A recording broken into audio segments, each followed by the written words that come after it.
presidente que parece estar ganhando força já pensando lá em 2026. Uhum. E do outro, um deputado que, na visão dessa análise, está lidando com desgastes, com polêmicas. Vamos fundo nisso? Talvez começando pelo Eduardo Bolsonaro. Como é que o texto descreve ele? Olha, o texto já começa assim, conectando o Eduardo Bolsonaro com figuras importantes da ultradireita internacional. E isso não é apresentado como algo solto, sabe? É tipo um elemento chave para definir a imagem e a atuação política dele, segundo o artigo. Ah, entendi. Ele lembra, por exemplo, o papel que o artigo atribui a ele em certas crises diplomáticas. Aquela tensão sobre tarifas entre Brasil e Estados Unidos no governo anterior. Essa conexão internacional, esse alinhamento ideológico bem claro, são pontos de partida importantes na visão do texto. Certo. E essa descrição, ela se estende até agora? Como é que o artigo vê a situação dele hoje? Sim, sim. A análise argumenta que essa linha de atuação levou ele a uma situação que o texto chama de isolamento. Especialmente nos Estados Unidos, onde ele parecia ter mais trânsito antes. Além disso, o artigo menciona um risco de cassação do mandato, como se fosse uma sombra ali, né? E, diante disso, a interpretação do texto é que ele estaria tentando, se reinventar, só que por um caminho de radicalização ainda maior do discurso, uma postura mais intransigente. Interessante essa leitura. Uma reinvenção pela radicalização. E quais seriam as consequências dessa estratégia na visão desse material? O texto fala mais sobre isso? Fala sim.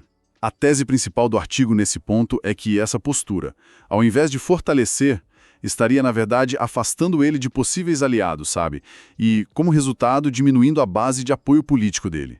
Entendi. O texto até menciona a possibilidade dele ser candidato a presidente no futuro, mas logo em seguida já contrapõe dizendo que existiria uma resistência forte até dentro do próprio bolsonarismo. Ou seja, a análise sugere que essa radicalização não tem apoio unânime nem no campo dele. Quer dizer, o artigo está sugerindo que, ao tentar fincar o pé nesse discurso mais extremo, ele corre o risco de acabar falando para um público cada vez menor. Perdendo pontos importantes. Essa é a tal fragilidade que o texto aponta. Exatamente essa é a leitura. O material descreve ele como alguém buscando um espaço político próprio, talvez até para se diferenciar ou se afirmar sem depender tanto da figura do pai, né? Do Jair Bolsonaro. Só que a análise argumenta que essa busca estaria levando ele para um caminho arriscado, com potencial para torná-lo uma figura de nicho, relevante só para um grupo ideologicamente muito fechado, mas isolado do resto do espectro político. A palavra que aparece muito ali é fragilizado.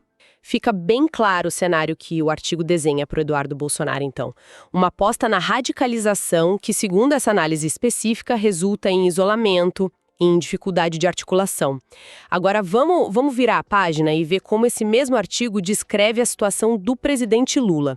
O contraste é bem explícito, né? Sim, o contraste é a espinha dorsal do artigo. O título já dizia, né? Se de um lado ele descreve essa suposta fragilidade do Eduardo Bolsonaro, do outro ele apresenta o Lula numa posição, totalmente oposta. Como assim? Fortalecido e com uma vantagem considerável pensando no cenário de 2026.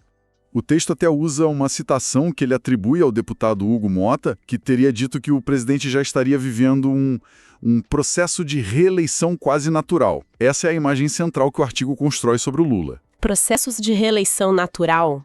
É uma expressão forte mesmo.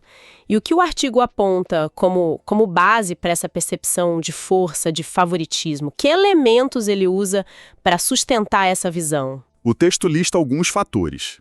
Primeiro, ele aponta para o que descreve como estabilidade e maturidade política do Lula. Argumenta que isso viria de décadas de experiência política, né? E de uma habilidade que o artigo atribui a ele de dialogar com setores bem diferentes da sociedade, do espectro político. Certo. E, além disso, a análise menciona que os avanços percebidos do governo atual, e aqui o texto fala de forma geral, tá? Áreas sociais, econômicas, defesa da democracia estariam reforçando a imagem e a popularidade do presidente, de forma positiva. Então, a narrativa que o artigo constrói para o Lula É a de um líder experiente que sabe jogar o jogo político mais tradicional, digamos assim, que constrói pontes e que estaria colhendo os frutos das ações do governo. Essa é a essência. Exatamente.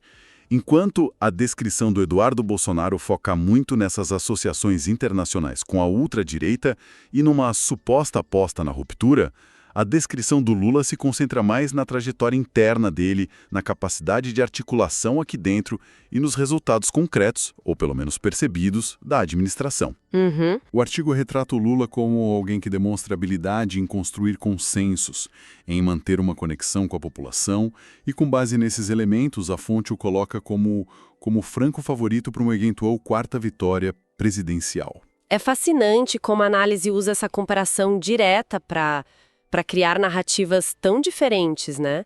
Um caminho que levaria ao isolamento versus um caminho que apontaria para a consolidação e favoritismo. O artigo explora mais a fundo essa diferença de abordagens. Por exemplo, ele detalha como Lula construiria esses consensos ou como a postura do Eduardo Bolsonaro o isolaria na prática. Olha, o texto não entra em muitos detalhes sobre o como, sabe? Ele foca mais na percepção dos resultados dessas estratégias diferentes. A análise parece sugerir que a abordagem do Lula, que ele descreve como mais pragmática e voltada para o diálogo, funciona melhor no contexto político brasileiro atual. Permite que ele navegue com mais tranquilidade. E a do Eduardo Bolsonaro? Por outro lado, a abordagem do Eduardo Bolsonaro, pintada como mais ideológica, mais de confronto, seria interpretada pelo artigo como contraproducente, limitando o alcance e a influência dele. A ênfase está mais na consequência que o artigo vê em cada estilo do que nos mecanismos detalhados de como isso acontece. Entendi. E aquele ponto sobre a resistência interna no bolsonarismo à candidatura do Eduardo, que você mencionou antes. O artigo dá alguma pista sobre por que haveria essa resistência?